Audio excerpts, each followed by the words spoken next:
It's hard to explain a feeling when you don't know what that feeling is entirely yourself. See, I've struggled with social anxiety my entire life. The way I cope with it now is very different from how I used to.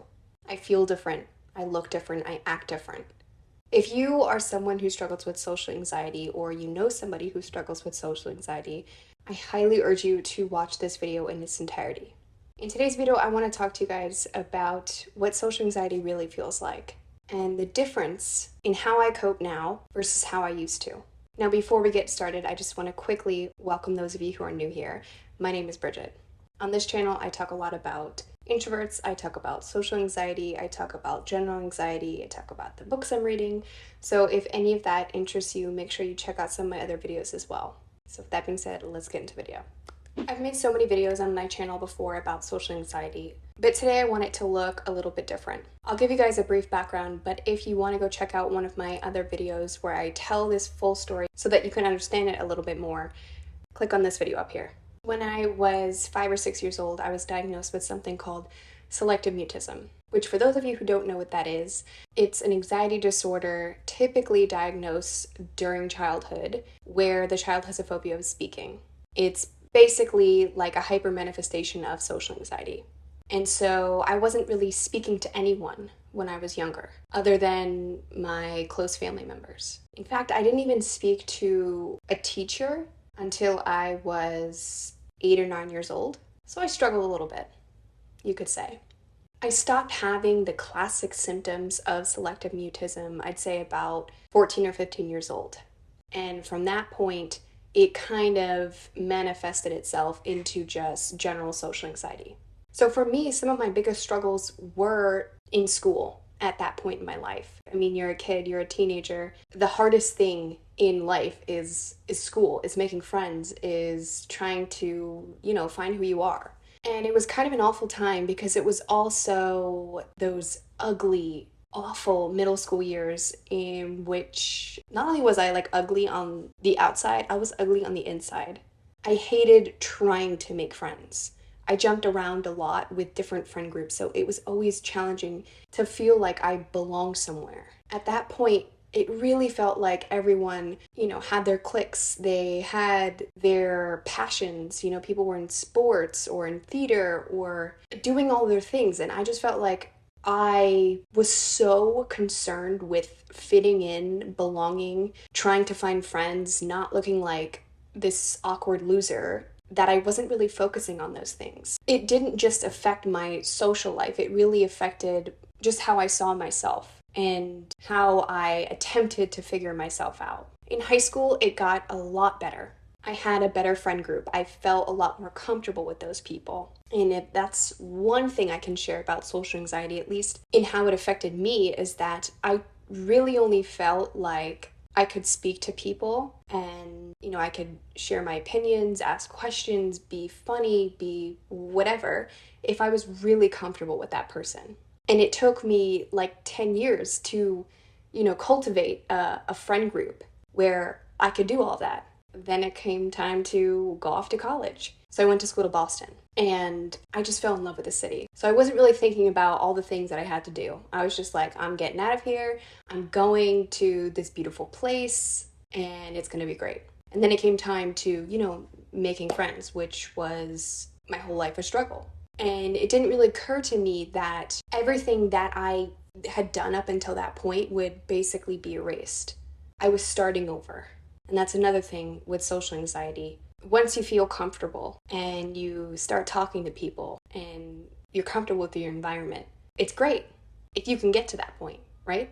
But once you're changing environments, once you're changing your surroundings and the people who are in that environment, you're starting over again. You're starting from scratch. And again, it was the same thing, trying to find friends. Again, feeling like I didn't belong, I couldn't fit in, I couldn't feel like I was comfortable around these people. I couldn't express myself. And then it came to that point again during my senior year of college where I was like, wow, I finally feel like I'm comfortable. I feel like I'm recovered, right?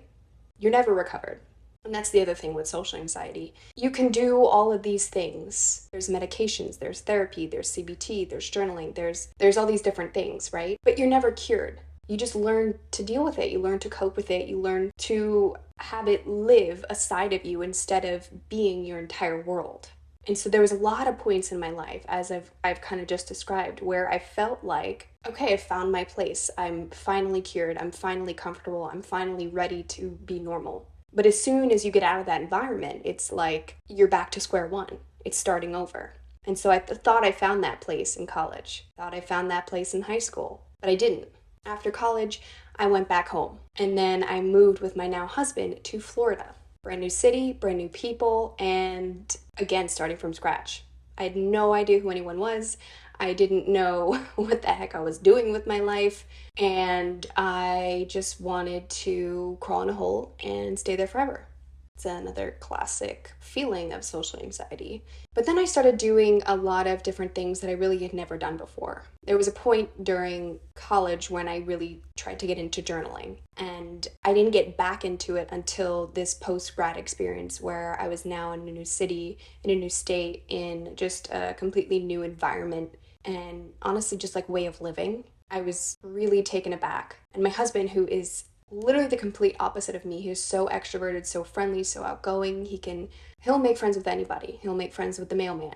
He'll talk to anybody, and it kind of drives me mad because I'm the complete opposite. I run away from my neighbors when I see them passing by, and it's a really annoying quality. But anyways, so I got back into journaling when we first moved here, like now 2.5 years ago. And I just decided that I wanted things to be different. I didn't want to have to go in an environment, in a new environment, and feel like I was starting from scratch. I wanted to be comfortable in my own skin and therefore be comfortable in any kind of environment I was in. I wanted to be able to talk to people, to network, because in where I'm at now in my career and my life and just everything that's going on down here, I needed that because I wasn't going to get very far. I wasn't going to make any friends. I wasn't going to go further in my career. I just needed it. And I think that was the biggest thing that not only did it force me to change, but it kind of moved me in a direction in which I felt like I could change. And so right now I'm at a place in my life where I'm actually able to go to a new environment and not just speak to people, but be comfortable with saying something and not thinking about it for 3 weeks later. Of course, that happens, once in a while. I'm human. I also have social anxiety and I'm an introvert, so it's bound to happen sometimes. But the way I used to literally not speak because I felt like I was always going to be judged, it was such an awful way to live. Because if I'm constantly doing that, I don't think I would have ever gotten to a point where I feel like I know myself and therefore can belong to a group of people or even belong to myself for that matter. The only way I was going to be able to make friends and feel comfortable and network and socialize was if I could speak my opinion or ask a question or say anything without feeling like that person's going to judge me, that person's going to think I'm stupid or I'm a loser or all of these things.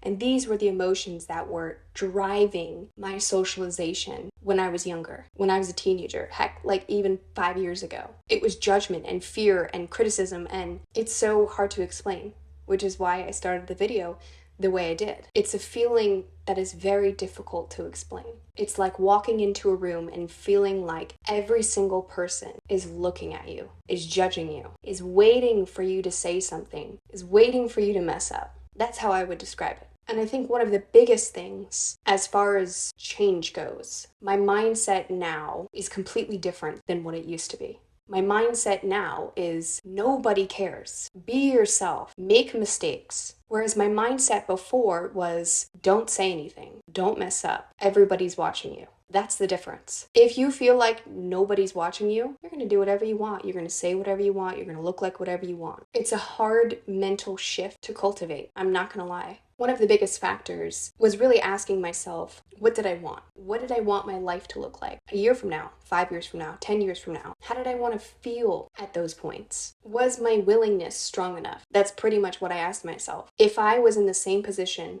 a year from that point in my life, would it be worth it to not get uncomfortable, to not try to make a change in my life? And alongside that, if I did make those changes and my life looked like X a year from now, how would I feel? So is it worse to put yourself in those uncomfortable situations, to make changes, to look stupid, to act a fool, to do all these things to get yourself in that uncomfortable state? Is it worth it rather than not changing, staying stuck, staying in the same place, feeling like I don't know myself, feeling like I don't belong, but not having to do any of those uncomfortable things? Where would I rather be? In my case, this is how I felt. I don't know how it would be for other people. In my case, I would have rather get uncomfortable, make those mistakes, than stay stuck in the place I was at. And I will say, I think the driving force was that when I was younger, I felt like I was almost living two completely different lives. The way I was around people, I was a shell, I was a hermit, I was nothing. I wasn't expressing myself. I wasn't being loud. I wasn't, doing the things I wanted to do. I wasn't dressing the way how I wanted to, right? And the way I was in private when nobody was watching she was a star. Like I just want to give that little girl a hug and just say, just be who you are.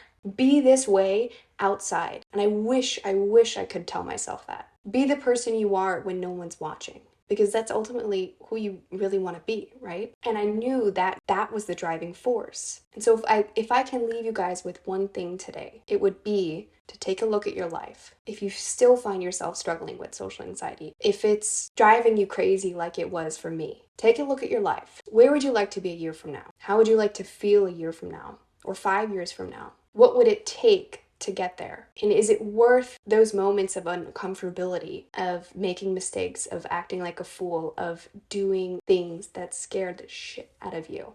Is it worth it to get there? Or would you rather stay where you are, feel how you still feel a year from now or 5 years from now? What's more painful? And that's the only question you have to ask yourself. So watch this video again. Go check out my other videos on social anxiety. I have plenty in there. Thank you guys so much for watching today's video. I hope you guys enjoyed, found it helpful and useful, and I will see you next time.